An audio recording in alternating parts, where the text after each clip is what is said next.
selalu cukup bagiku.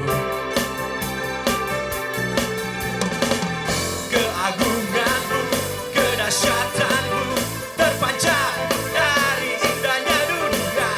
Segala yang ada telah kau ciptakan, karyamu sungguh tiada taranya.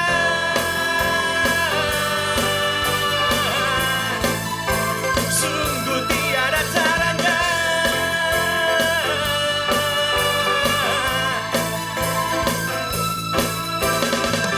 Oh, oh, oh, oh, oh. Mulia namamu. Oh, oh, oh, oh, oh. Mulia namamu. Terangmu yang telah ubah hidupku. Kau jadikan aku ciptaan baru. Ku angkat tanganku dan memujimu. Hidupku bersama sejak kau ada, dan kini engkaulah pusat segalanya. Kasihmu kan selalu cukup bagiku.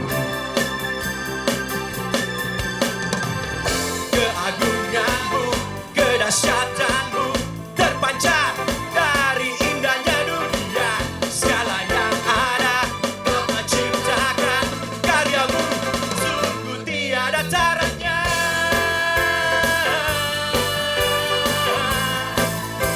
Sungguh tiada taranya.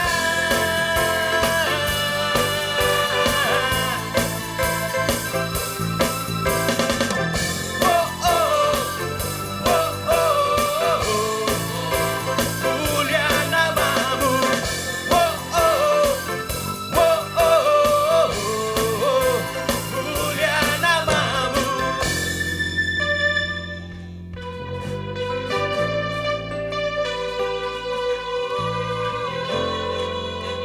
Mari semua katakan, to God be the glory. To God be the glory for the things He's done.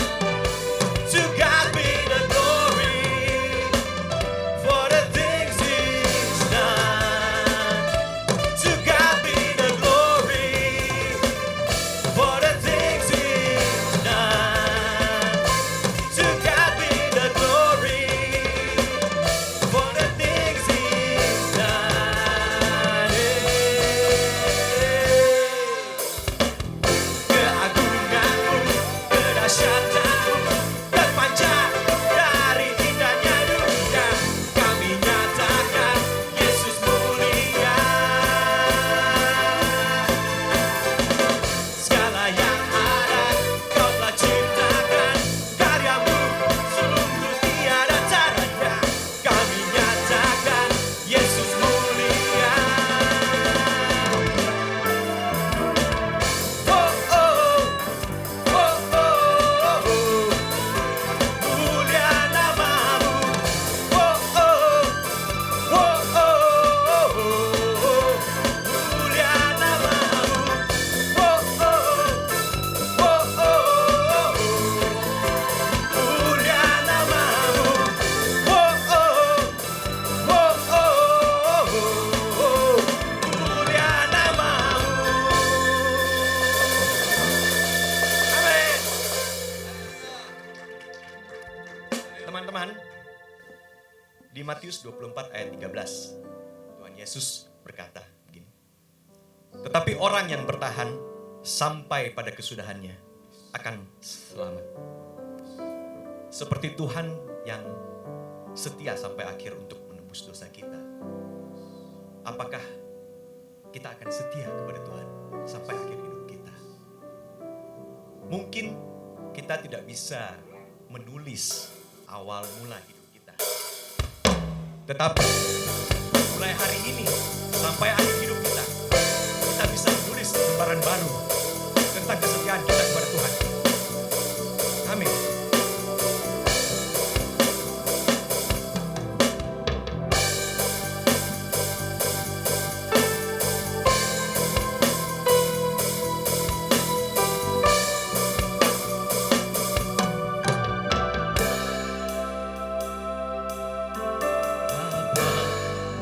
Engkau mengenalku lebih dari siapapun. Engkau tahu ceritaku dan isi hatiku. Tak peduli masa lalu, Engkau tetap memilihku. Akan ku sempurnakan jadi karya yang indah. Kini aku percaya tiada yang mustahil bagimu. Kuasamu kuatkanku, dasarku berharap.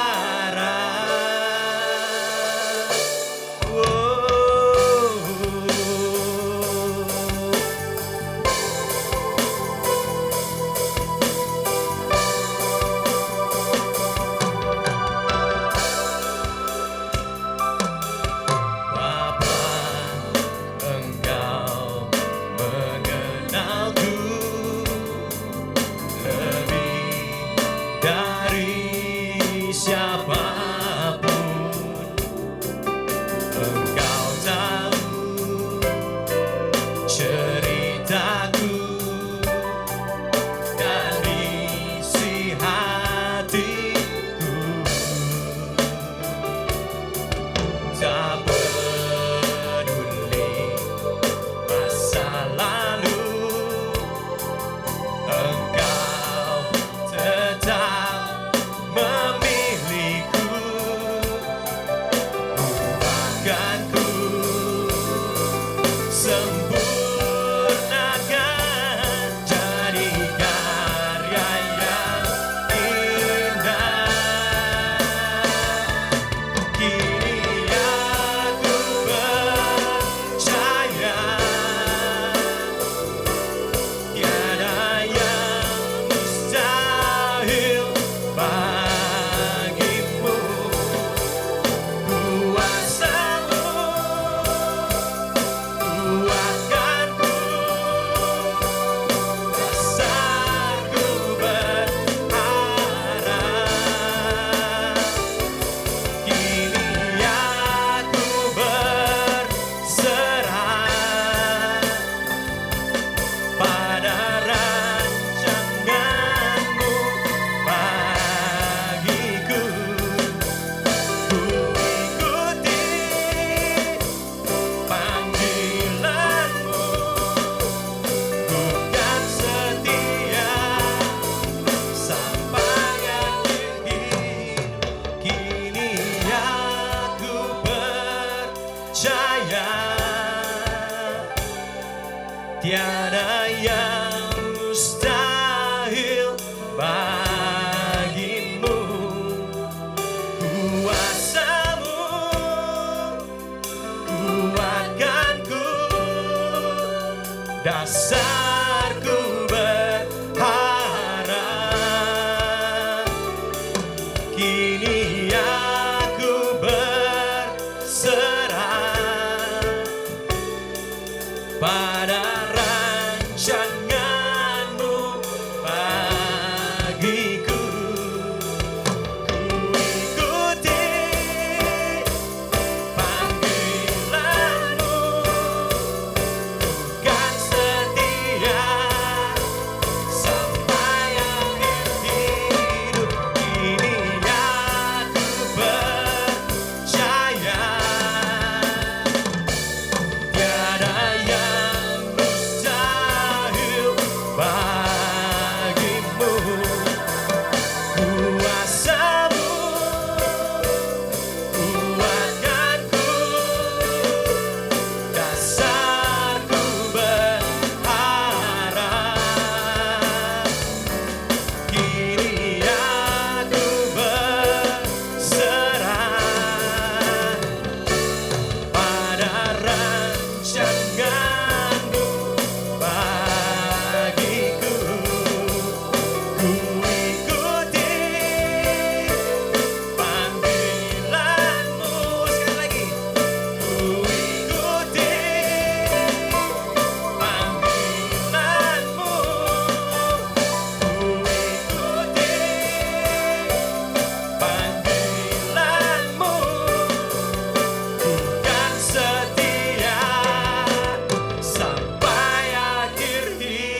Shalom saudara yang dikasihi Tuhan, ini merupakan minggu pertama di bulan yang baru ini. Dan mari kita mengawali minggu pertama ini dengan ibadah bersekutu dengan tubuh dan darah Yesus.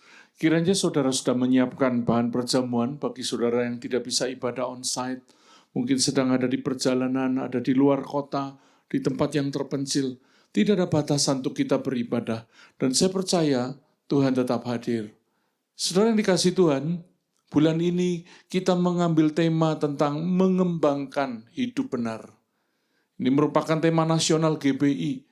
Sekalipun sudah dibenarkan oleh iman, mengembangkan hidup benar itu tetap perlu kita kerjakan, perlu tetap kita usahakan. Karena sepanjang kita masih ada di dunia yang berada di bawah kuasa si jahat, hidup benar itu tidak terjadi secara otomatis.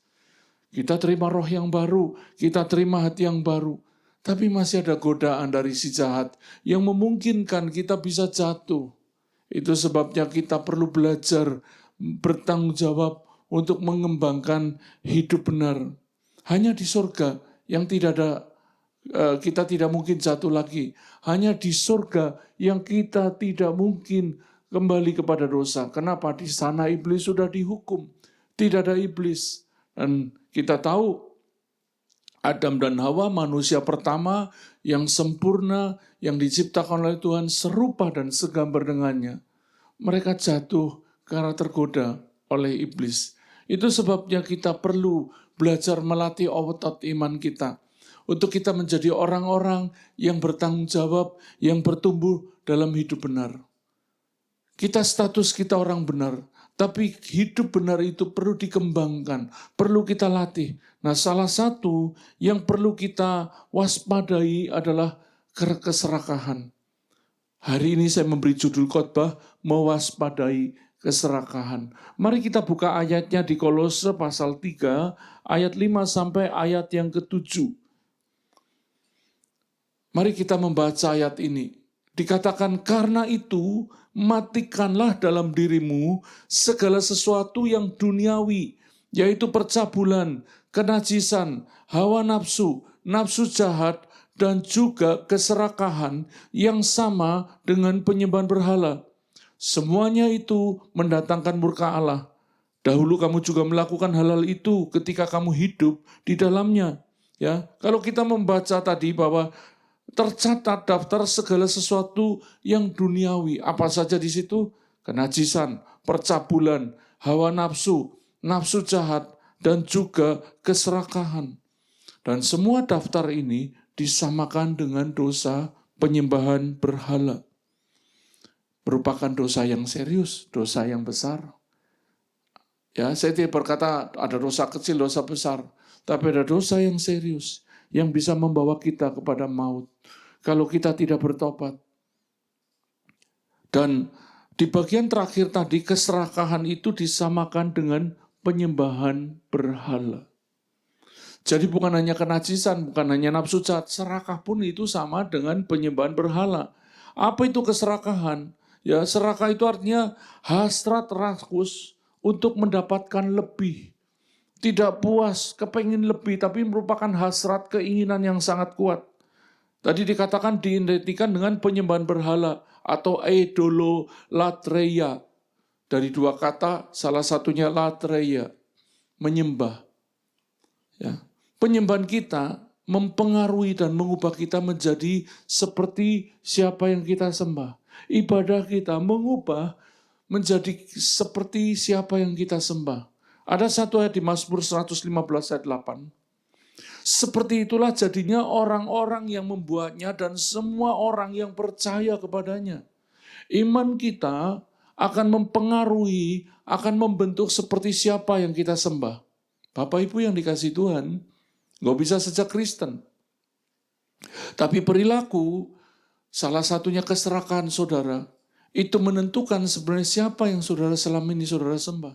Kalau engkau menyembah Tuhan Yesus, engkau menyembah Allah yang kudus, hidupmu akan diubah menjadi semakin serupa dengan Yesus, dengan Tuhan, dengan Kristus.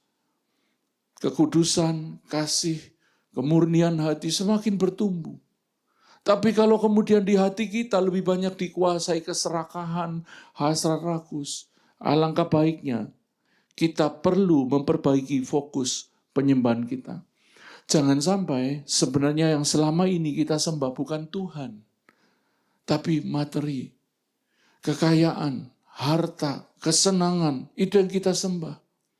Jangan sampai gereja kita dipenuhi dengan berhala-berhala baru yang berupa kemegahan, kemewahan, segala bentuk tampilan yang menarik. Kenapa? Kalau kita menyembah Tuhan, maka yang bertumbuh di dalam iman kita adalah kekudusan, kasih, kesetiaan, komitmen. Kalau yang muncul adalah hal-hal duniawi tadi, ya, salah satunya keserakahan. Mari kita koreksi diri. Apakah kita menyembah Tuhan? Apakah kita sudah melakukan penyembahan yang benar kepada Tuhan? Jangan sampai kita ke gereja bukan untuk menyembah Tuhan, tapi menyembah materi, sehingga yang terjadi keserakahan itu yang bertumbuh. Bapak Ibu, saya akan membawa sedikit intermezzo kepada kita tentang kaya atau kekayaan. Apakah itu bicara tentang kemampuan atau keinginan? Ada satu ayat di Ulangan pasal 8 ayat 18. Dikatakan begini, tetapi haruslah engkau ingat kepada Tuhan Allahmu, sebab dialah yang memberikan kepadamu kekuatan untuk memperoleh kekayaan, dengan maksud meneguhkan perjanjian yang diikrarkannya dengan sumpah kepada nenek moyangmu seperti sekarang ini. Untuk menjadi kaya kita butuh kekuatan, katakan kekuatan. Kata kekuatan ini kuasa, power. Nggak perlu kuasa dari Tuhan untuk menjadi sukses. Itu sebabnya saudara dikasih Tuhan, kalau engkau mengejar materi, maka engkau tidak punya kuasa. Apa buktinya engkau tidak punya kuasa? Engkau dikuasai materi, engkau dikuasai harta, engkau dikuasai keuntungan, engkau dikuasai oleh keserakahan. Bicara berkat itu bicara tentang kuasa untuk menjadi sukses. Dimana oleh kekuatan Tuhan, ketika engkau diberkati, engkau tidak dikuasai oleh materi. Engkau yang menjadi Tuhan atas hidupnya. Seberapa banyak orang kaya, tapi sebenarnya tidak diberkati. Kenapa? Karena mereka dikuasai oleh materi, dikuasai oleh kekayaan. Saya mau katakan, harta, kekayaan adalah hamba yang baik atas hidup kita, buat hidup kita. Tapi dia akan jadi tuan yang buruk atas hidup saudara dan saya.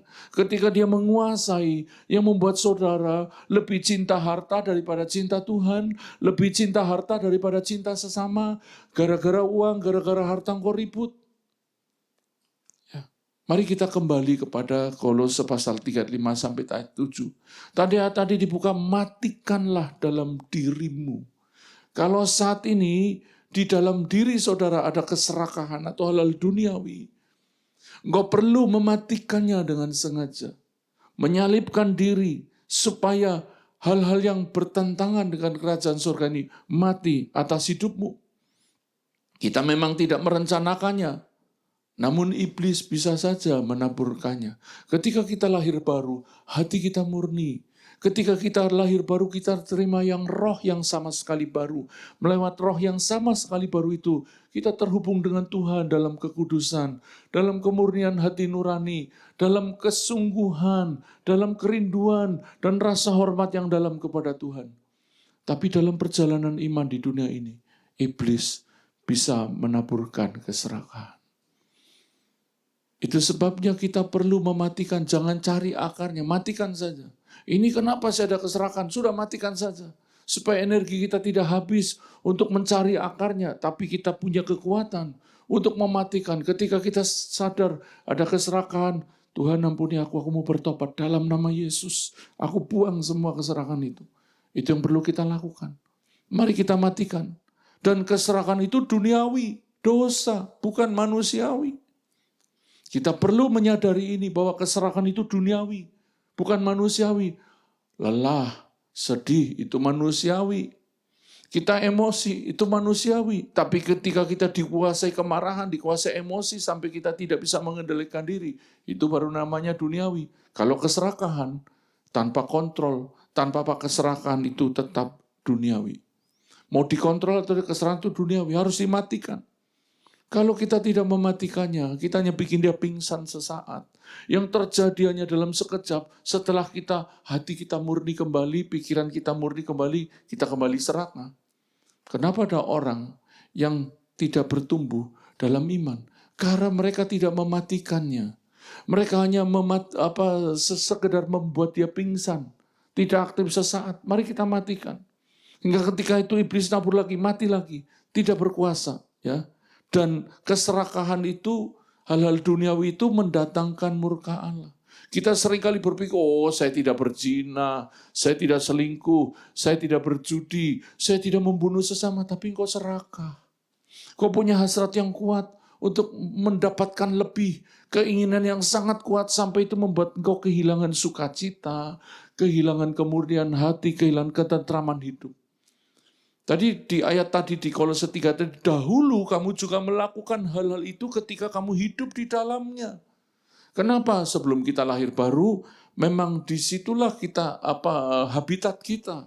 Kita hidup di habitat seperti itu. Bapak Ibu yang dikasih Tuhan, kenapa dulu kita serakah? Kenapa dulu kita penuh nafsu? Karena tingkah laku kita dipengaruhi oleh di sistem atau di pemerintahan mana kita hidup. Dulu kita hidup di kerajaan kegelapan. Seperti ikan hidup di air, habitatnya di air. Dia hanya bisa hidup kalau di air. Nah, pada waktu kita lahir baru, kita pindah habitat. Sehingga seperti ikan yang tidak bisa hidup di dalam air. Kita tidak bisa hidup di dalam di luar kebenaran. Dia hanya bisa hidup di dalam air, ikan tadi. Sama, kita hanya bisa hidup ketika kita tinggal di dalam kebenaran, kekudusan, iman, pengharapan, kasih yang murni, semangat yang tulus. Kita hanya bisa hidup seperti itu. Begitu kita tidak menghidupi, kita seperti ikan, kita kepayahan. Roh kita berteriak, kau udah bisa tinggal di kondisi seperti ini. Jangan sampai saudara menikmati keserakahan halal duniawi itu tanpa merasa bersalah.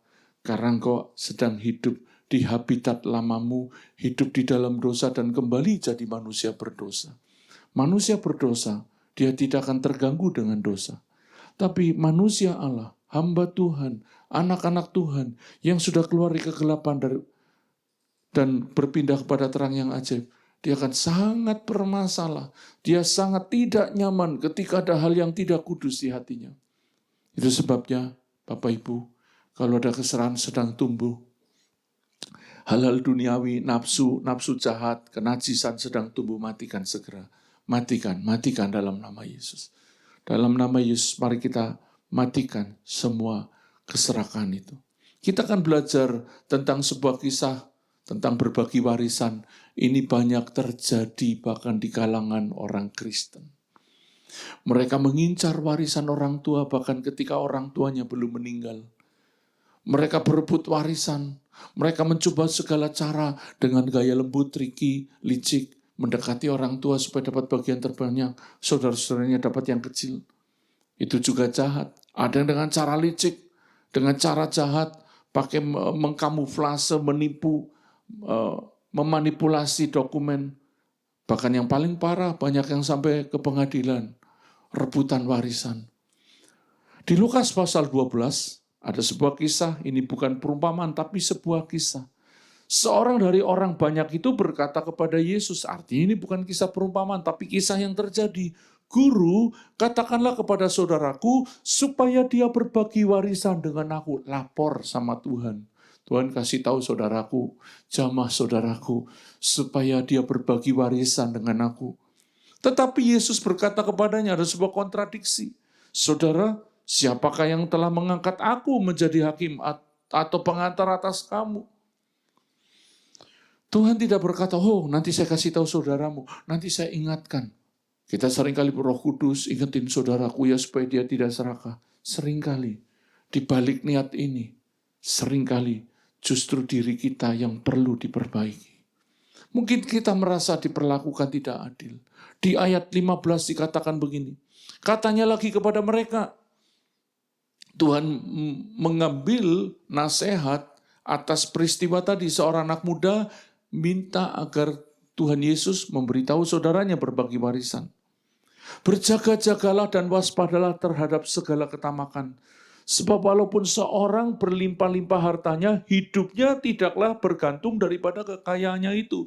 Bapak, Ibu, Saudara yang dikasihi Tuhan, ketika engkau terlalu bermasalah, engkau terluka dengan urusan warisan, jangan sampai persoalannya bukan di orang lain saja, tapi di dalam hatimu ada keserakahan, ada ketamakan, ada kerakusan hidup.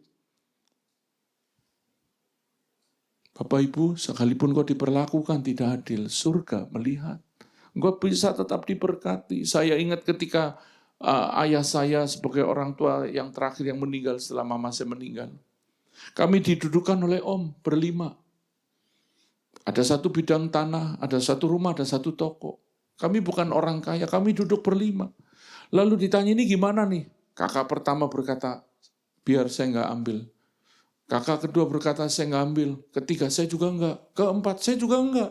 Saya kakak keempat. Karena kami tahu adik bungsu kami yang terakhir merawat papa mama. Dan kami berkata kami nggak ambil. Singkat cerita warisan jatuh ke saudara kami yang paling bungsu karena dia yang paling bertanggung jawab. Kami semua merantau. Dan kami duduk dengan nyaman. Tidak ribut. Saya mau bersaksi. Kami diberkati Tuhan dengan ajaib. Saudara-saudara yang mengelola hidupnya dengan benar. Bahkan lebih dari yang kami dari warisan yang kami tidak ambil. Lebih. Saya mau bersaksi, Tuhan itu ajaib. Tuhan bisa menolong hidupmu, membuat dari yang tidak ada menjadi ada. Itu sebabnya kita perlu berjaga-jaga dan waspada kepada satu hal ini yang pertama, keserakahan, ketamakan, kerakusan. Bapak Ibu, jangan berpikir kita tidak boleh kaya. Menjadi kaya itu bukan dosa. Kaya tadi justru merupakan peneguhan perjanjian Tuhan. Dan saya percaya Bapak Ibu, ketika engkau lahir baru terima Yesus, maka engkau diberi kekuatan untuk memperoleh kekayaan. Makanya jangan malas, kerja keras, dan juga jangan boros. Kalau belum mampu, jangan senang-senang dulu. Kalau kebutuhanmu belum terpenuhi, jangan kejar kesenanganmu. Itu yang saya kerjakan sampai hari ini. Saya punya kesenangan sound system yang sangat mahal. Saya mampu beli hari ini. Tapi saya belajar enggak mengikuti keinginan. Saya mikir kalau saya beli nanti saya nyesel. Dipakai di mana? Saya suka sound system. Tapi saya belajar tidak mengejar keinginan. Bahkan di saat saya sedang mampu. Kenapa? Supaya saya tidak serakah. Ingin kaya itu yang bisa menjerat kita ke dalam dosa. Jadi kayanya bukan dosa. Kenapa? Nanti kita di surga, temboknya dari permata, jalannya dari emas. Kita punya bangunan indah di sana. Tuhan berkata, di rumah Bapakku banyak tempat. Aku sediakan tempat bagimu. Kalau sudah selesai, aku datang kembali untuk menjemput kamu. Sampai di mana aku berada, engkau berada. Itu tempat kita di surga sedang dibangun. Real estate termewah, termegah. Yang tidak pernah terbayangkan selama ini. Jadi kalau kaya itu bukan dosa. Bukan berarti semakin miskin semakin masuk surga. Di perumpamaan Lazarus dan orang kaya yang kita lihat cuma Lazarus saja. Padahal di surga ada Bapak Abraham yang mangku Lazarus. Konglomerat, beriman, ada di surga. Jadi kaya bukan dosa. Di 1 Timotius 9 dikatakan, tetapi mereka yang ingin kaya terjatuh ke dalam pencobaan, ke dalam jerat dan ke dalam berbagai-bagai nafsu yang hampa dan yang mencelakakan, yang menenggelamkan manusia ke dalam keruntuhan dan kebinasaan. Yang jadi persoalan itu ingin kaya, yang akan menjerat kita ke dalam berbagai nafsu yang hampa dan mencelakakan. Ujungnya kebinasaan. Ingin kaya di sini bukan bicara punya, oh saya kepengen kaya juga. Enggak, bukan itu. Tapi hasrat kuat, keinginan yang sangat kuat. Ya, kayak orang kalau makan itu bulimia, itu rakus, sudah makan, wah pengen banyak dikorek lagi, dimuntahkan, makan lagi, itu bulimia. Dan di bahasa Yunaninya, inginnya itu dipakai kata boulomai. Mirip kayak bulimia. Kata yang mirip. Keinginan yang sangat kuat, yang mencelakakan. Jadi kalau saudara punya cita-cita, ingin kaya sekedar ingin kaya, itu bukan dosa. Itu namanya cita-cita, punya harapan, punya impian. Bermimpi mempunyai harapan bukan dosa. Tapi keinginan yang sangat kuat yang menjerat hidup saudara. Waspadailah ini. Ya. Bukan hanya iblis. Keserakan itu pun menjadi musuh iman. Jangan salahkan iblis kalau nafsu saudara yang saudara tidak salibkan. Itu nafsu saudara yang saudara tidak kendalikan. Itu musuh iman. Musuh iman. Bapak Ibu yang dikasihi Tuhan, kita perlu mematikan segala sesuatu yang duniawi. Ada hal selain mewaspadai dan berjaga-jaga. Ada cara praktis melawan keserakahan. Ya, bagaimana kita berjuang mematikan keserakahan, melawan keserakahan itu supaya tidak menguasai kita sedemikian kuat. Yang pertama, bersyukur. Alkitab berkata, mengucap syukurlah dalam segala hal, sebab itulah yang dikehendaki Allah di dalam Kristus Yesus bagi kamu. Mengucap syukur dalam segala hal. Artinya waktu saudara susah, ya hari ini musim ini lagi banyak orang lagi susah nih. Ekonominya sulit, sudah bertahun-tahun krisis. Saya mau katakan, bisa enggak engkau bersyukur? Karena Tuhan berkata, mengucap syukurlah dalam segala hal. Ya, bukan hanya karena sesuatu hal, tapi mengucap syukur dalam segala hal. Artinya, di waktu tersulit pun kau tetap bisa bersyukur. Yang percaya katakan amin. Mari mulai latih. Mari kita bersyukur. Tuhan, terima kasih atas semua kesulitan yang kami hadapi. Terima kasih karena Engkau beracara. Engkau tetap berdaulat. Engkau tetap hadir bersama kami. Terima kasih Tuhan. Jamah umat-Mu yang sedang mengikuti ibadah ini. Biar Roh Kudus bekerja. Mengangkat semua beban palsu. Kelelahan, kemarahan. Akibat kerugian. Akibat dicurangi orang. Tuhan angkat semua. Ganti dengan sukacita. Kami bersyukur. Bukan bersyukur karena ditipu orang. Bukan bersyukur karena kehilangan. Tapi kami bersyukur karena kami mau melakukan kehendak-Mu. Ya. Saudara, kita mengucap syukur bukan untuk kesenangan kita, melainkan sebagai bagian dari kita melakukan kehendak Allah. Tadi dikatakan mengucap syukurlah dalam segala hal, sebab itulah yang dikehendaki Allah di dalam Kristus Yesus bagi kamu. Gua ada di dalam Kristus Yesus, harusnya engkau mahir bersyukur. Terima kasih Tuhan, aku telah ditebus oleh darah Yesus. Aku susah di dunia ini, tapi aku punya tempat di surga. Aku bersyukur. Aku bersyukur, aku memuji-Mu. Mari latih, saudara. Mari latih. Yang kedua, cara praktis melawan keserakahan mencukupkan diri. Saudara, rasa cukup itu seringkali unik. Ada orang bisa kaya raya, punya semuanya, bisa makan mewah, bisa punya tempat tidur mewah, bisa punya semuanya. Tapi dia tidak menikmatinya. Dia masih rasa kosong. Sementara orang mungkin tidur di bawah kolong jembatan. Makan begitu sederhana. Tapi dia bisa bersuka cita, bisa happy. Bisa bergembira. Kenapa? Rasa cukup itu bukan dari jumlah. Tapi dari seberapa besar engkau bersyukur atas berkat yang engkau terima. Rp1.000 pun itu berkat dari Tuhan. Engkau bisa merasa cukup dengan Rp1.000. Tapi engkau bisa merasa kurang ketika sekalipun punya Rp1.000.000. Ketika engkau tidak bersyukur, engkau selalu merasa kurang. Ya. Di Ibrani 13 ayat 5, janganlah kamu jadi hamba uang dan cukuplah dirimu dengan apa yang ada padamu. Ternyata rasa tidak cukup itu menjadi indikator bahwa kita ini budaknya uang, hamba uang. Kita diperalat oleh uang, kita bukan Tuhan atas uang kita.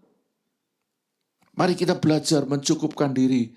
Bahwa saya bukan hamba uang, saya hamba Tuhan. Hamba Tuhan hidup bukan oleh roti.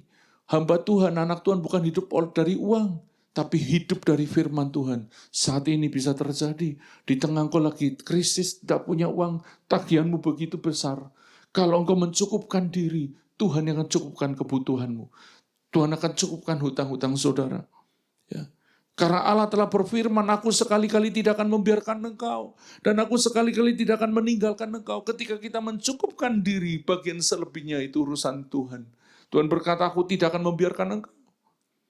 Saya yakin Tuhan tidak akan membiarkan gereja kita, jemaat yang bersama kita tidak akan membiarkan saudara dan saya. Ya.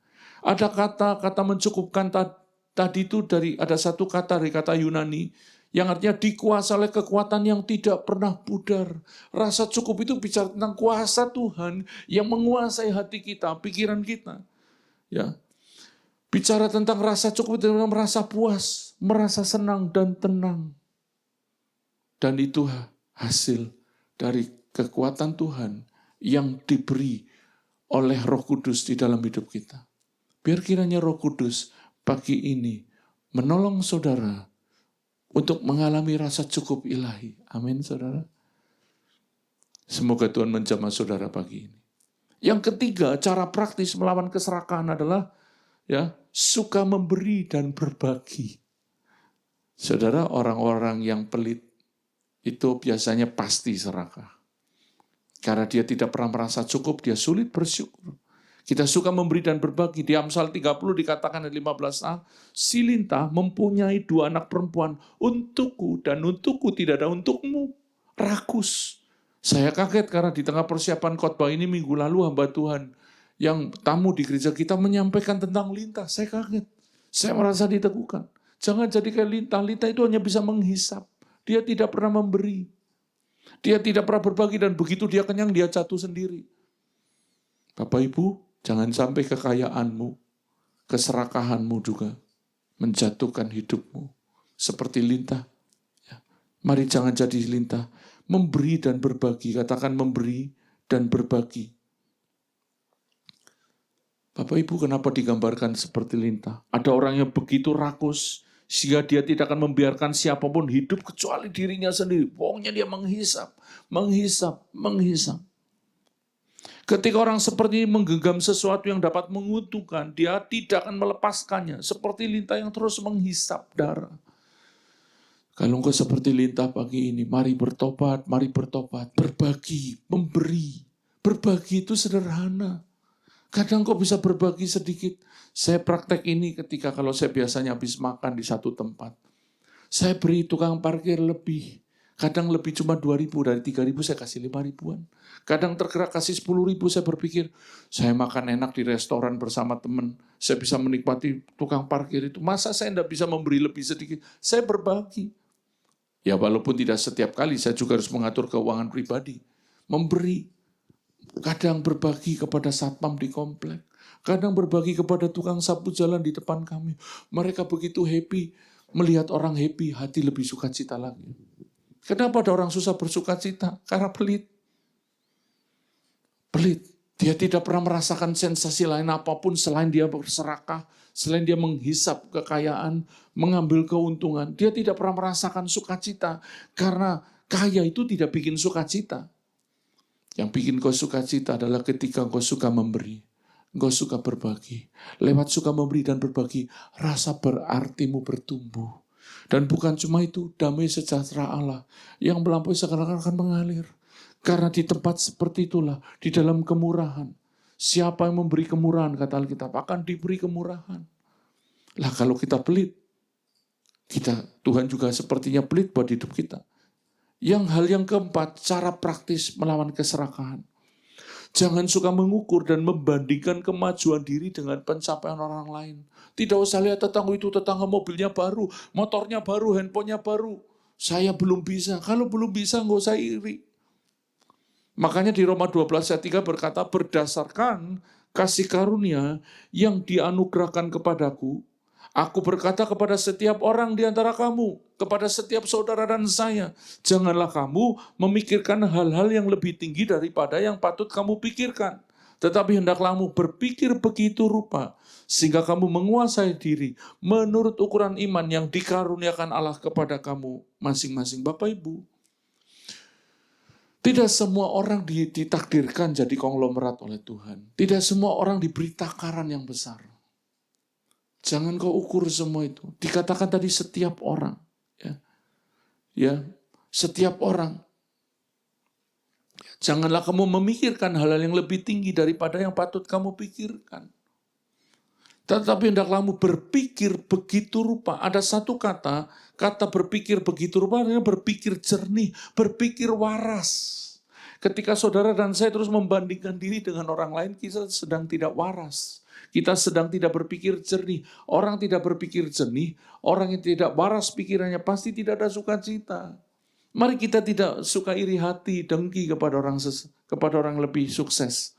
Karena di dalam pencapaian sukses mereka, orang-orang itu mungkin bekerja lebih keras, lebih pintar dalam mengatur keuangan. Setiap kita itu diberi takaran iman oleh Tuhan. Daripada sibuk mengukur pencapaian dan pertumbuhan diri dengan orang lain, alangkah baiknya kita mencari tahu dan mencari ukuran iman yang Tuhan beri. Tuhan, seberapa berkat yang saya bisa terima dan kembangkan. Demikian pula dalam pelayanan sebagai gembala, saya harus belajar takaran iman seberapa yang Tuhan beri. Dulu saya berpikir saya punya gedung gede, pelayanan yang besar ribuan, khotbah di depan ribuan. Ya, sampai hari ini udah puluhan tahun masih berjuang, ada keluar masuk. Mungkin takaran iman yang Tuhan beri, itu yang perlu saya cari, yang perlu saya ketahui. Kita perlu memikirkan hal-hal yang patut. Berarti ada yang tidak patut, ya. Janganlah kamu memikirkan hal yang lebih tinggi daripada yang patut kamu pikirkan. Persoalannya orang Kristen, seringkali memikirkan hal-hal yang tidak patut dipikirkan. Tidak pantas. Apa itu pikiran yang patut? Yaitu pikiran yang sesuai dengan takaran yang Tuhan telah berikan kepada kita. Bapak Ibu, saya sedang mendekati akhir dari khotbah saya. Tadi kita belajar tentang mewaspadai keserakahan. Kita perlu bersyukur. Ya. Kita perlu mencukupkan diri. Kita perlu belajar suka memberi dan berbagi. Kita perlu belajar tidak suka iri hati, tidak membandingkan pencapaian diri dengan pencapaian orang lain. Saya akan tutup dengan ayat di Ibrani 13 ayat yang ke-5. Saya akan tutup dengan ayat ini Bapak Ibu. Izinkan Roh Kudus menjamah kita pagi ini. Hal mana yang perlu kita waspadai, hal mana yang perlu kita ubah. Mari kita membuka hati. Saya juga membuka hati di dalam pengajaran ini. Ibrani 13:5 berkata, janganlah kamu menjadi hamba uang, dan cukupkanlah dirimu dengan apa yang ada padamu. Mari dari kata karena kita baca bersama-sama. 1, 2, 3. Karena Allah telah berfirman. Allah sedang berfirman kepada kita. Aku sekali-kali tidak akan membiarkan engkau, dan aku sekali-kali tidak akan meninggalkan engkau. Tuhan sedang berfirman, waspadai keserakahan, selebihnya aku yang beracara. Jangan jadi hamba uang, cukupkan dirimu, jangan serakah. Lalu kesulitan saya bagaimana? Itu bagiannya Tuhan. Maukah saudara pagi ini belajar mewaspadai keserakahan, bertobat dari keserakahan, dan kemudian belajar taat kepada Tuhan, dan percaya kepada Tuhan. Kalau engkau mau, saya percaya, seturut firman Tuhan, karena Allah telah berfirman, aku sekali-kali tidak akan membiarkan engkau, dan aku sekali-kali tidak akan meninggalkan engkau. Tuhan yang bekerja atas setiap kesulitan yang sedang kau hadapi. Amin. Tuhan memberkati. Mari kita siapkan hati untuk firman Tuhan ini, dan juga siapkan hati untuk perjamuan kudus yang kita kerjakan. Sebelum kita bersekutu dengan tubuh dan darah Yesus, mari kita datang kepada Tuhan dan berkata, Tuhan, aku hamba-Mu. Ampuni kalau aku serakah. Katakan kepada Tuhan, kuduskan hatiku. Mari kita berdoa. Tuhan, kami sudah mendengar firman-Mu. Ampuni kami kalau selama ini ternyata kami bukan menjadi hamba Tuhan, tapi kami menjadi hamba uang. Kami begitu terganggu ketika keuntungan kami turun. Kami begitu terganggu ketika warisan kami dicurangi oleh saudara kami. Kami begitu terganggu ketika kami kehilangan 10.000. Kami bisa begitu marah. Itu bukti bahwa kami hamba uang. Pagi ini kami minta ampun. Kami mau bertobat Tuhan. Sucikan hati kami dengan darah Yesus. Kami mau belajar mencukupkan diri dengan apa yang ada padamu. Bahkan di saat mungkin pagi ini, hari ini tidak ada makanan di rumah kami. Kami mau belajar Tuhan, terima kasih. Kami bersyukur, Itu cukup Tuhan. Kami pernah makan kemarin. Kalau hari ini kami lapar, kami belum ada, kami tetap bersyukur, kami cukup. Terima kasih. Terima kasih Tuhan. Dan kami percaya akan janji-Mu Tuhan, bahwa Engkau akan beracara untuk kesulitan kami. Pagi ini kalau ada di antara jemaat yang sedang membutuhkan pertolongan, berkat keuangan, jalan keluar untuk ekonomi mereka, kesulitan mereka, bahkan untuk sesuatu yang mustahil, Tuhan, Engkau berkata, aku sekali-kali tidak akan membiarkan Engkau. Tuhan tidak diam. Kami percaya Tuhan akan bekerja, mencukupkan, memberikan, teguhkan ibadah firman Tuhan pada saat ini dengan tanda heran, tanda ajaib, supaya mereka mengenal, merasakan Tuhan yang bekerja, Tuhan yang hidup, Tuhan yang tidak membiarkan, Tuhan yang tidak meninggalkan, melainkan Tuhan yang menyertai, Tuhan yang peduli kepada kami. Terima kasih buat firman Tuhan ini. Teguhkan umat-Mu dengan tanda-tanda, dengan berkat-berkat ajaib. Terima kasih Tuhan. Pagi ini kami juga akan bersekutu dengan tubuh dan darah Yesus. Melalui roti dan minuman yang kami gunakan sebagai alat perjamuan, kami mengakui tubuh Tuhan Yesus. Sucikan hati kami Tuhan dengan darah-Mu. Kalau ada hal-hal yang tidak berkenan, Tuhan ampuni. Kalau ada kejahatan di hati kami, di pikiran kami, ampuni kami. Kalau kami belum mengampuni orang, saat ini kami mengampuni orang yang bersalah kepada kami. Kami melepaskan, kami tidak menghukum mereka lagi. Terima kasih Tuhan, terima kasih. Melalui perjamuan kudus ini kami mengakui tubuh dan darah-Mu. Terima kasih, terima kasih. Mari siapkan roti di tangan saudara. Dan angkat sedikit. Dan dengarkan firman Tuhan ini, setelah itu kita akan makan bersama. Sebab apa yang telah kuteruskan kepadamu, telah aku terima dari Tuhan, yaitu bahwa Tuhan Yesus pada malam waktu Dia diserahkan, Dia mengambil roti, dan sesudah itu Dia mengucap syukur atasnya, Dia memecah-mecahkannya dan berkata, inilah tubuhku yang diserahkan bagi kamu, perbuatlah ini menjadi peringatan akan aku. Percayakah saudara bahwa perjamuan kudus pagi ini, roti yang kita makan pagi ini, menjadi persekutuan dengan tubuh Tuhan Yesus? Kalau engkau percaya, mari kita makan dengan iman dalam nama Yesus.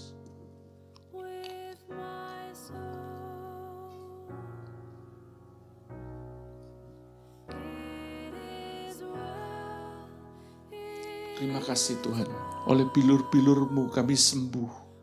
Kami bersekutu dengan tubuh dan darah Yesus. Oleh bilur-bilur-Mu, dosa kami sudah dipikul di tubuh-Mu. Oleh bilur-bilur-Mu, kami sembuh dari dosa, sembuh dari penyakit, sembuh dari keterikatan.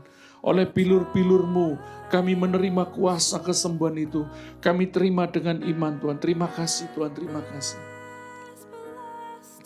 Mari siapkan cawan di tangan kanan kita, dan kita angkat lebih tinggi. Demikian juga Yesus mengambil cawan dan sesudah makan, lalu berkata, cawan ini adalah perjanjian baru yang dimeteraikan oleh darahku. Perbuatlah ini setiap kali kamu meminumnya, menjadi peringatan akan aku. Percayakah saudara bahwa minuman anggur yang kita minum pagi ini menjadi persekutuan dengan darah Yesus? Kalau engkau percaya, katakan amin. Mari kita minum dengan iman. Amin. Dalam nama Yesus.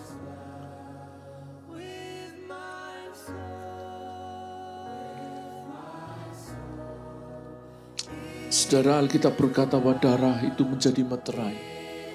Darah itu menguduskan. Meterai itu membuktikan bahwa saudara dan saya sah milik Tuhan. Bahkan di saat kau sedang gagal, di saat kau sedang jatuh, Tuhan tetap mengampuni hidup. Asal kau kembali ke jalan yang benar, kau bertobat. Terima kasih Tuhan, kami sudah bersekutu dengan tubuh dan darah Yesus. Melalui perjamuan kudus ini, terima kasih buat karya-Mu. Kami percaya, seturut firman-Mu, siapa yang makan tubuhku dan minum darahku, siapa yang mau menerima perjamuan kudus ini, dia akan kubangkitkan pada akhir zaman.